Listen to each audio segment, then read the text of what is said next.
Don't worry, I'll blend into... Paimon believes it! You're clearly a fast learner. Just to be totally honest, though, Paimon didn't quite follow all the details when you first... Don't worry, that's completely understandable. Unless you're a student of alchemy, it's hard to grasp the principle and how the process... To put it in the simplest terms, we saw how our enemy stole the power of Kuvaki. And that gave us the idea of stealing his power to turn it against him. When facing an enemy you have no hope of defeating, it's best not to engage them. So, instead of looking for a way to overpower him, we decided to help Columbina get strong enough to at least stand up to him in a fight. For this to work, we had to analyze his modes of attack, confirm who his main target was, and make sure that he wouldn't go beyond the range of the alchemical array. For added security, we prepared a total of 4 arrays.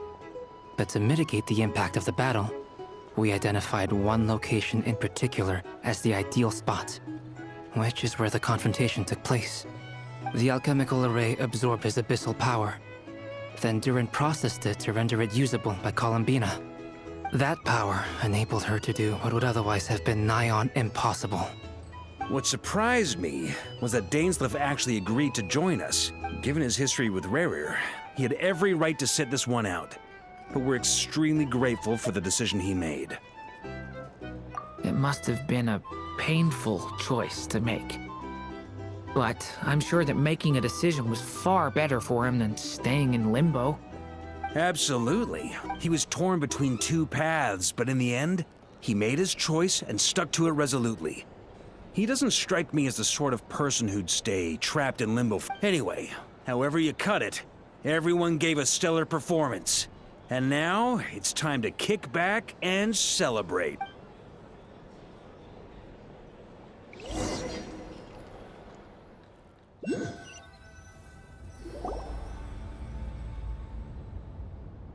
That's the only reason you're here. Yes.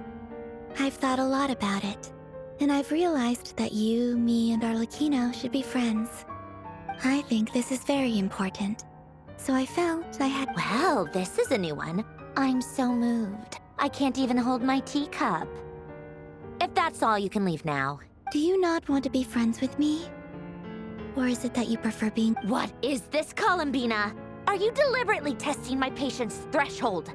Right now, my politeness module is active. But if you say another word, I swear I'll shut it down. If your politeness module was active, wouldn't you say the word please at some point? Paulownia, please see Lady Columbina to the door. Will you still invite me to your next... What? Yes, I think you will. Bye-bye, dear Sandrone.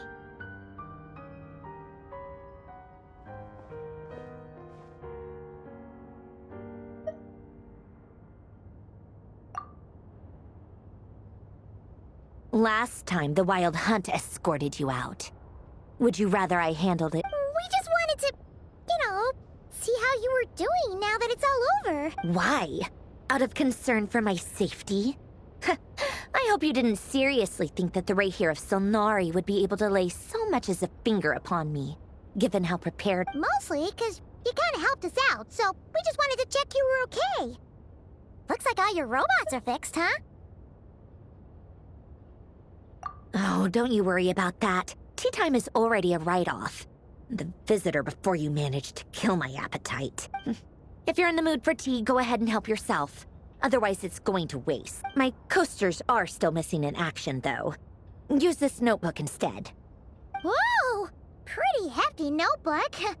Look at all those calculations. You can ignore those. They're just dumb scribblings. I doodle and write in my free time. Sometimes I remember the distant, dreamlike past. Sometimes I imagine the far-flung future. And other times, I grit my teeth and note down all the crazy nonsense going on in the present. Some people do the crosswords in the newspaper. This is my equivalent. Trying to predict the future is like daydreaming. And writing about the present just makes me furious. The past is my favorite. If nothing else, it's already set in stone, so I don't have to rack my brains trying to figure it all out. Huh. Although, having said that, the only vaguely interesting memory in my past is probably that guy they call Lord Artificer. Who else? Pretty much all the mecha in Fontaine are his personal handiwork. Wait, are you saying you know him? Like, I mean, I guess we were friendly enough. Yep. In fact, I'm probably the only normal person left who knew him at all. We used to chat occasionally back when he was still around. Before he passed away, he asked me to destroy all his manuscripts. I honored his request. But I did read through everything first before destroying them. I mean, I couldn't let the genius of Lord Artificer Alain Guillotin disappear like that. Would have been such a waste. so... that's where the formulas... I just told you. Those are my equivalent of crossword puzzles. They're just dumb formulas that I solve for fun when I'm bored. Alain's work was like epic poetry. The formulas in my notebook are just silly little riddles in comparison. Not that there's anything bad about them. I mean, at least, solving those riddles isn't going to hurt anyone. Except me, because I lose a few brains. Anyway, while we're on the topic, I might as well tell you about what happened to him and his friends. Alain Guillotin had two close buddies, Renee and Jacob. They spent their childhood years together in the Narzissenkreuz Institute. They were all quite competitive, so there was some rivalry between them. But it was a friendly rivalry. But beneath the friendship and the rivalry ran something deeper, a sense of nostalgia for the past. Unfortunately, childhood would end. The prophecy would come true. The apocalypse would arrive, and the future would never be. A mad dream that would normally only capture the minds of lunatics begin to take root in their hearts. A dream of saving the world. And if Renee and Alain had been people of lesser wits, that dream would probably have ended up as something for them to joke about in their older years. But alas, they were some of the sharpest minds around. They nurtured that dream with the full power of their intellect, and it grew into something that ate away at their souls. The first of them to fall under its spell was Renee. Against Alain's wishes, he persisted in experimenting on a mutual friend of theirs to try and save their life. Alain did not approve and parted ways. It's complicated. Alain wanted to believe that Renee only did what he did for the sake of their friendship. But when he told me about what happened, I could tell he still had some suspicions about Renee's motives. Perhaps the seed that would grow into a nightmare had already sprouted in Renee's mind. Even then. The next time they met, Renee's soul had been completely engulfed by the dream of salvation. His futile attempt to change the tide of fate only resulted in a wave that swallowed up the world, even before the apocalypse came. And although that wave died down eventually, I hear that it just recently came back with a vengeance. As I understand, Renee wanted to live out his dream of salvation once more. But I'm told that the attempted resurgence finally died out for good.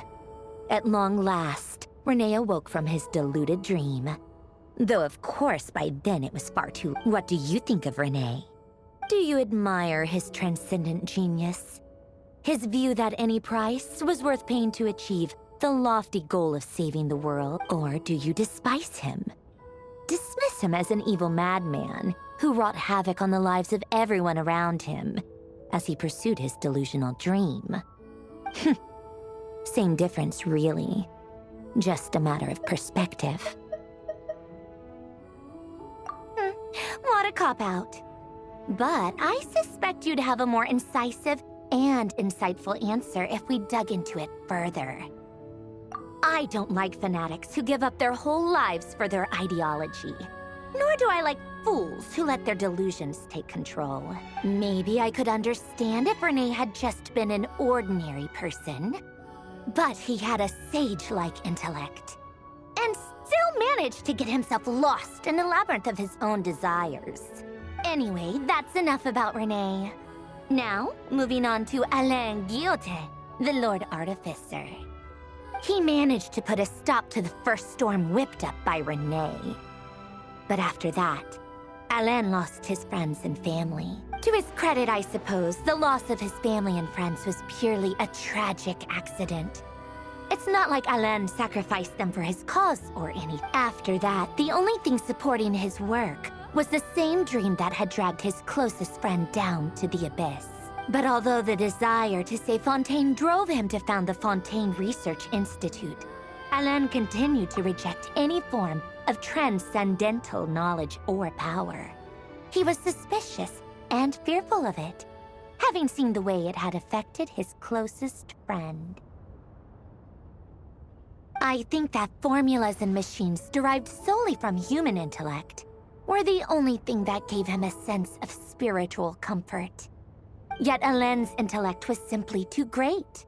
It barely left him space to breathe in his lifetime. Once he realized that the end of his life was approaching, he finally accepted the truth. The Nod-Krai Institute needed someone, and a human being, to see its story through to the end. He quit working on his formulas, trading them in for the fairy tales that had played such a formative role in his childhood, but which he barely touched in his adult life. He told me that the director of the Nod-Krai Institute used to read those fairy tales to the children as bedtime stories.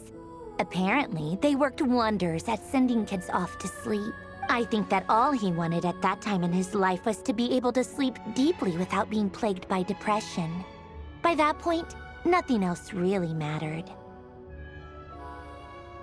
At the very end, he laid down to rest in the ruins of the former Nod-Krai Institute orphanage, while the Fontaine Research Institute he had founded continued tirelessly with its work.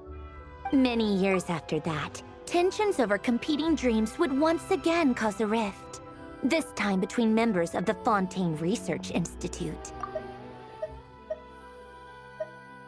He told me that the director of the Nod-Krai Institute used to read those fairy tales to the children as bedtime stories. Apparently, they worked wonders at sending kids off to sleep. And that is the story of two people from the Nod-Krai Institute who both wanted to save the world. One went all in on his fantasy of salvation without ever looking back, and ended up calmly sinking to the bottom of the deepest sea. The other sought desperately to burn bright in his life, even though he wasn't sure where he was going.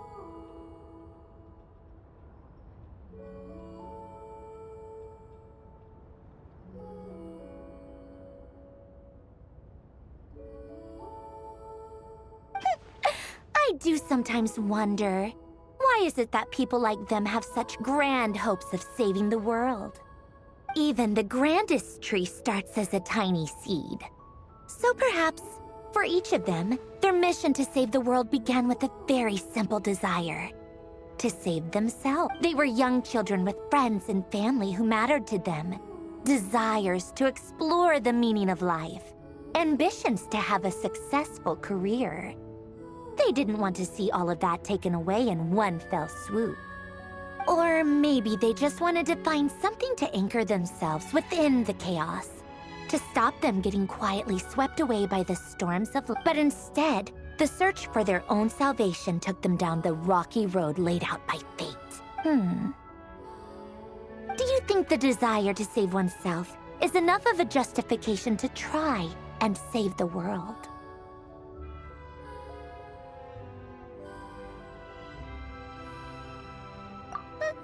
The way you said that sounded just like Alain.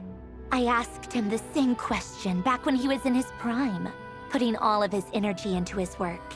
He gave the exact same answer as you did. No elaboration, just a quick short answer before getting right back to his work. He was always that way.